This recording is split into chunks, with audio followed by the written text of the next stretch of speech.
पुढची बातमी मुंबईत नाही, मुंबईच्या अंधेरी पूर्व परिसरात सुजित दुबे आणि जयप्रकाश दुबे यांनी दारूच्या नशेमध्ये मनसे अध्यक्ष राज ठाकरेंबाबत अपशब्द वापरले। हा व्हिडिओ व्हायरल झाला आणि मग मनसैनिक चांगले संतप्त झाले, आक्रमक झाले।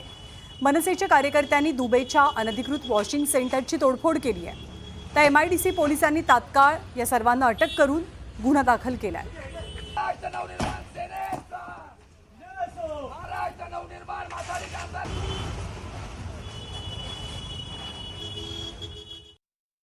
एक परप्रांतीय अनधिकृत धंदे करतो, त्या धंद्याच्या ठिकाणी काही मंडळींना जमा केलं त्यांनी आणि जमा करून सन्माननीय राजसाहेब ठाकरे आमचे दैवत यांच्या विरुद्ध गलिच्छ भाषेत काही व्हिडिओ प्रसिद्ध केला।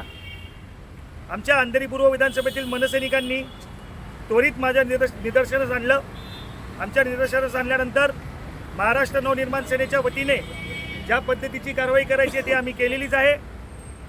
त्याचं पुढचं पाऊल म्हणून MIDC पोलीस स्टेशननी सदर सत्यजित दुबे नामक इसमाला त्वरित अटक केलेला आहे।